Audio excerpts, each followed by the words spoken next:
Very good morning to everybody. Today we'll see about some of the few characteristic point of the inflammation, especially focus on the acute inflammation. Okay, we'll study the three important characteristic of the acute inflammation. Number one is morphological type. There are 5 morphological type. We'll explain later. And outcomes. There are 4 outcomes. So the third one, it is the chemical mediators of the inflammation. There are 2 types of chemical mediator. We'll explain later. Okay.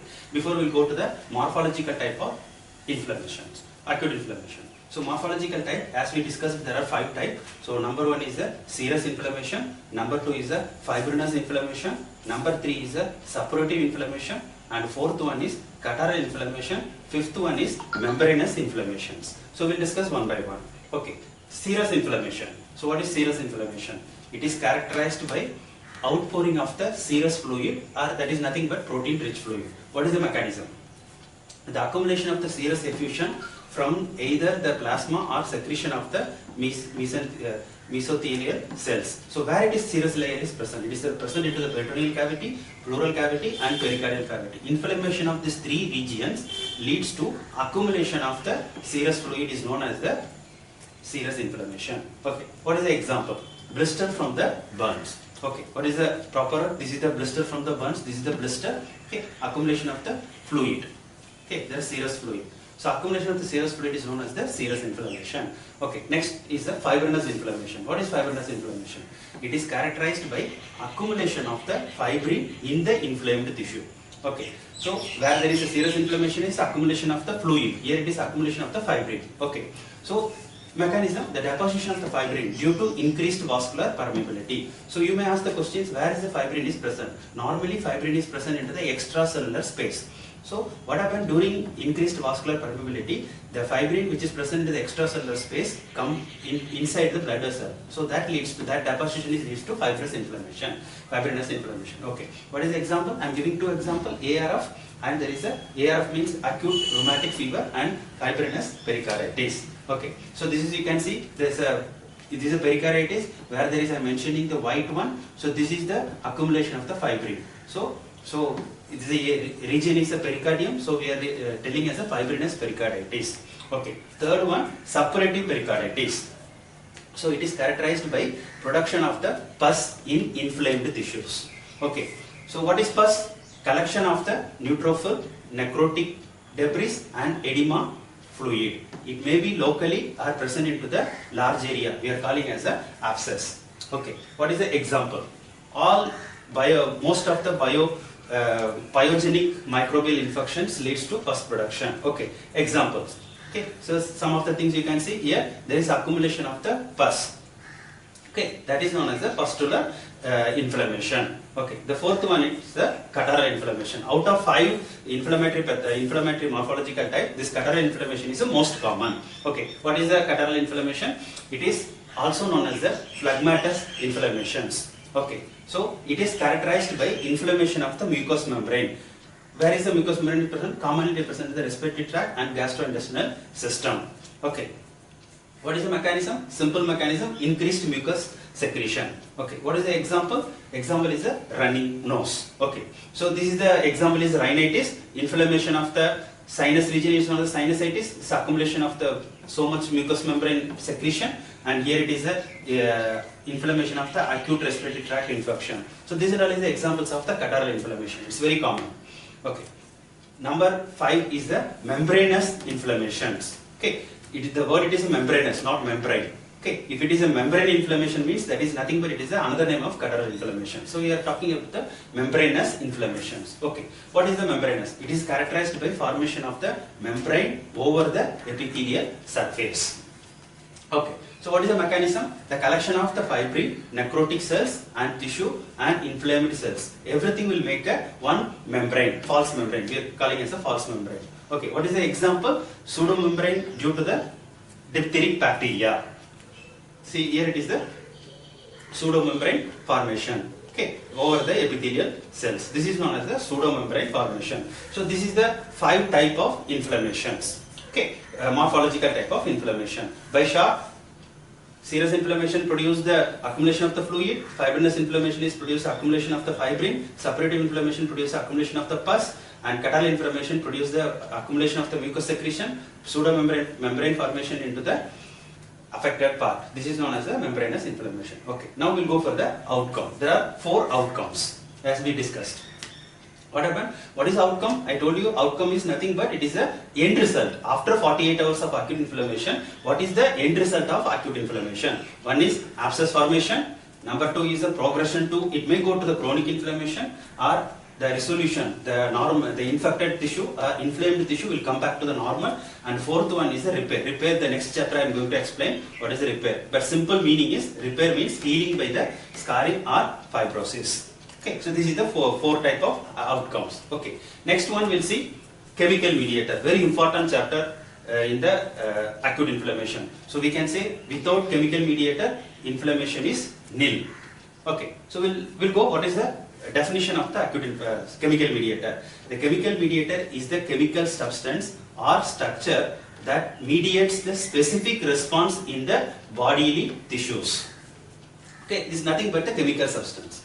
Okay, so what is the 2 type of chemical mediator? Chemical mediator is 2 types: cell-derived chemical mediator and plasma-derived chemical mediator. In the blood having 2 components, cellular part and plasma part. So some of the cell is producing the cell-derived chemical mediator, plasma part is producing the plasma-derived chemical mediators. Okay, which cells, if it is a producing cell, which cell is producing the chemical mediator? We should know, very important. The leukocyte, all WBC is producing the chemical mediator. The platelet also producing the chemical mediator, very important one. Endothelial cells also producing the chemical mediator, tissue macrophages and mast cells. So this and all is the producing the cell-derived chemical mediator. Okay, so now we'll study about the detail about the cell-derived chemical mediator. Okay, cell-derived chemical mediator, for our better understanding, we divide into 2, preformed.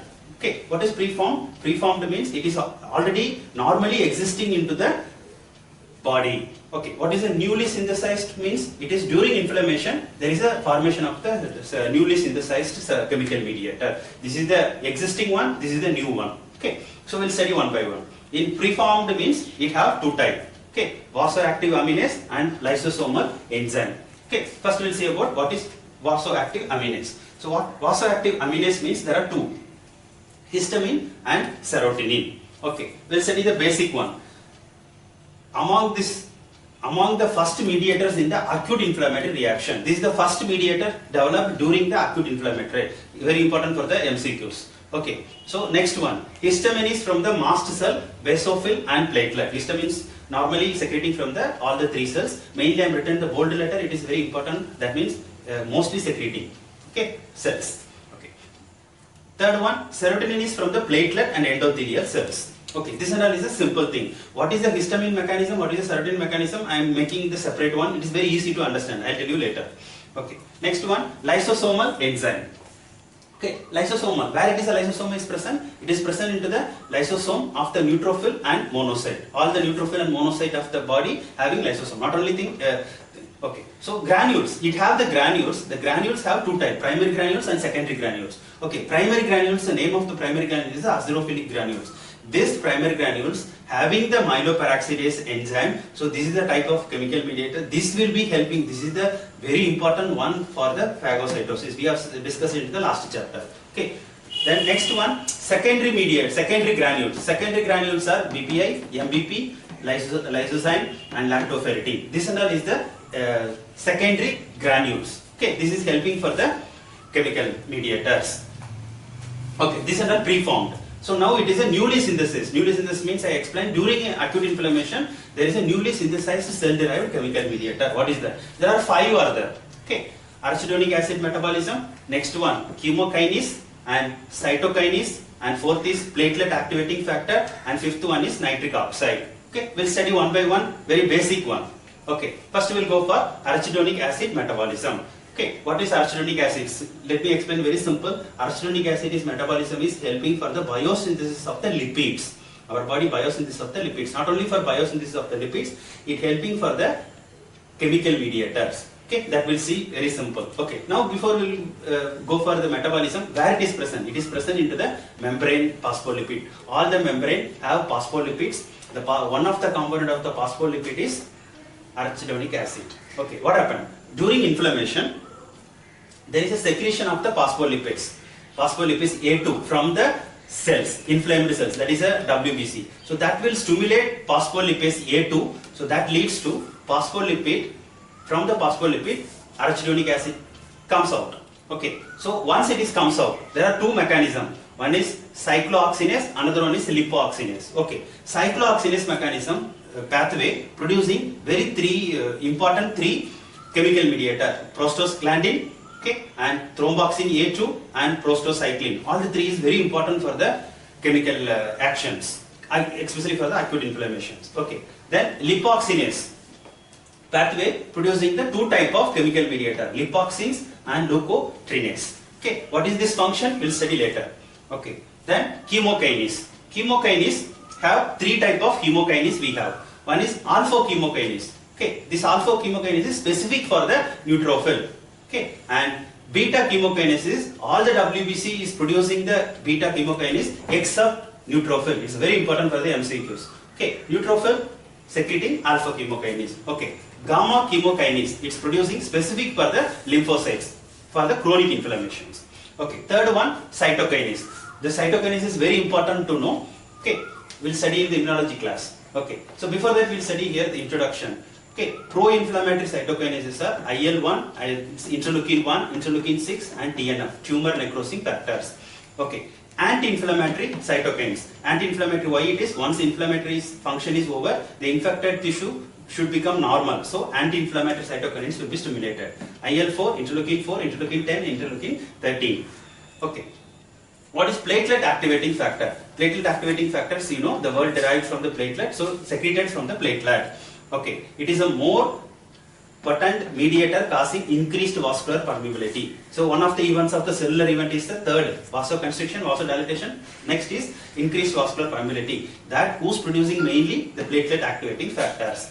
Okay, nitric oxide. Nitric oxide, otherwise known as a EDRF. EDRF means endothelial derived releasing factor. Okay, the word itself, you know, it is derived from the endothelium. Okay, so it is formed from the arginine. This mechanism, the arginine is very important. Arginine is the helping for the biosynthesis of the protein. How arachidonic acid is helping for biosynthesis of the lipids, arginine is helping for the biosynthesis of the proteins. We'll study later by enzyme nitric oxide synthase. Okay, the most important source of NO is endothelial cell, which already have written. Okay, now that's all about the cell-derived chemical mediator. Now we'll go for the plasma-derived chemical mediator. Okay, plasma-derived chemical mediator we are studying under the four headings: coagulation system, fibrinolysis, third complement system, and fourth is a kinase system. Okay, so what is this? Everything will be studying each into the immunology chapter and hemodynamic chapter also I will be explaining. Here I am giving the only summary. What is the summary of this coagulation system? Okay, before going to this is the very important one. All this plasma derived chemical mediator starting from the factor 12. So you know what is the factor name of the 12 is the Hagman factor. Okay, from this there is a formation of fibrinolytic system, clotting system and kinase system. So here what is the clotting system? Clotting system is a fibrin. Okay, the fibrin converted to the fibrin split product that will stimulate the complement factor C3A and C35A, and fibrinolysin is the producing the plasmin that also that also stimulate the complement factor, and kinase system is producing bradykinin. At end of the class, please look after again this, so in order to understand properly. Okay, so coagulation system.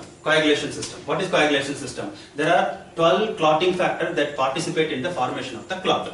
Okay, in response to the tissue damage, fibrinogens makes the fibrin in thread, which serves the adhesives, the RBC, platelet and other cells to stop the blood flow. Okay, it is helping for the simple word, it is helping for the hemostasis. How it is? Very simple. Okay, where suppose in one blood vessel is the bleeding starts. Okay, so in order to stop the bleeding, all the WBC, platelet, WBC thread, inside the fibrin thread, all the cells will be marks the thing. So this will stop the bleeding. This will go to the infected part and this will makes the stopping of the bleeding. So this is helping for the fibrin. So where this fibrin is secreting? Fibrin is secreting from the coagulation system. So this I will explain later into the hemodynamic disorder. There are two pathways, intrinsic pathway and extrinsic pathway. So what is the end result? That is important to know here. So end result is a fibrin. So that fibrin formation by the coagulation system. That is the coagulation system. Okay. Now next one it is fibrinolysis. So what is fibrinolysis? Lysis of the blood clot inside the blood vessel is called fibrinolysis, which is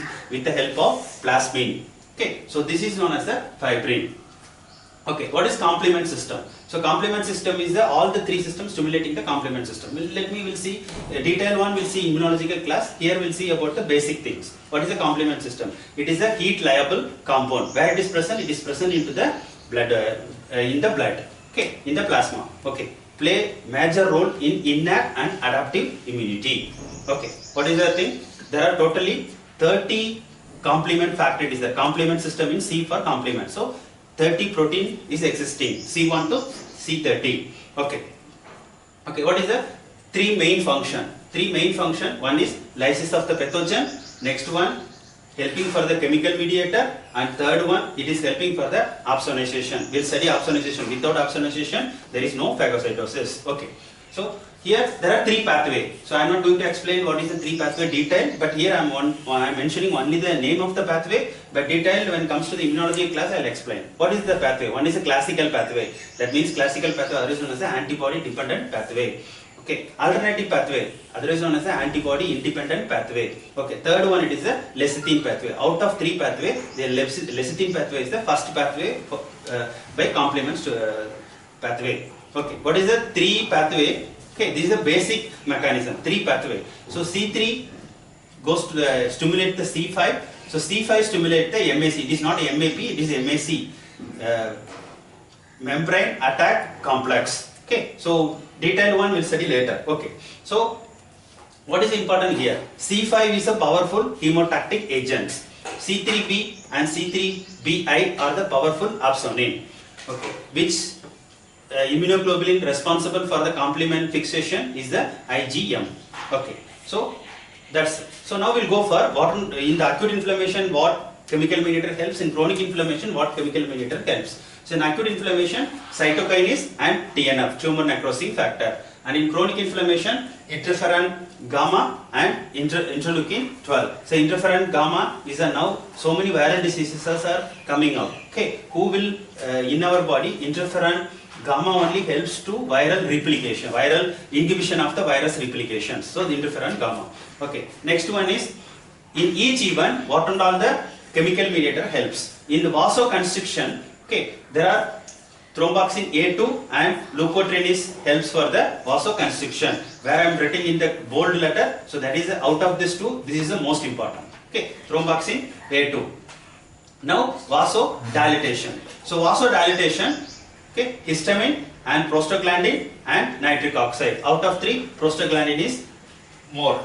Okay, and increased vascular permeability. Increased vascular permeability. Three, there is a platelet activating factor, histamine and C3A, C4A and C5A and bradykinin. Last one, leukotrienes. Out of this five, three are very important: PAF, histamine and bradykinin. Okay, leukocytic extravasation. Leukocytic extravasation, there are addition molecules. We have discussed into the leukocytic extravasation, we have discussed. Here I am just focusing. WBC molecule joins with the endothelial molecule, forms the sum of the events. Okay, here SL X modified protein combined with the selectin molecule making the rolling. And this is the beta 1 integrin VCAM helping for the additions. Beta 2 B2 helping for the transmigration. So this is everything I told you in the extravasation. Please read it once again in order to understand. Okay, next one, hemostaxis. Hemostaxis, okay, C5A we studied. Okay, already we have thing. And leukotrienes, okay, helping for the chemokine. Last one, it is a chemokinase and kallikrein. Out of this, C5A is a very important, very much important. Next one is the tissue damage. Tissue damage are, and you can write phagocytosis. Okay, so what are all the chemical mediator helping for this? Okay, number one is a lysosomal product. We have discussed in the preformed cell-derived chemical mediator, and oxygen-free radicals, oxygen-derived radicals. It's very important, and we have studied into the phagocytosis also how it is helping for the phagocytosis.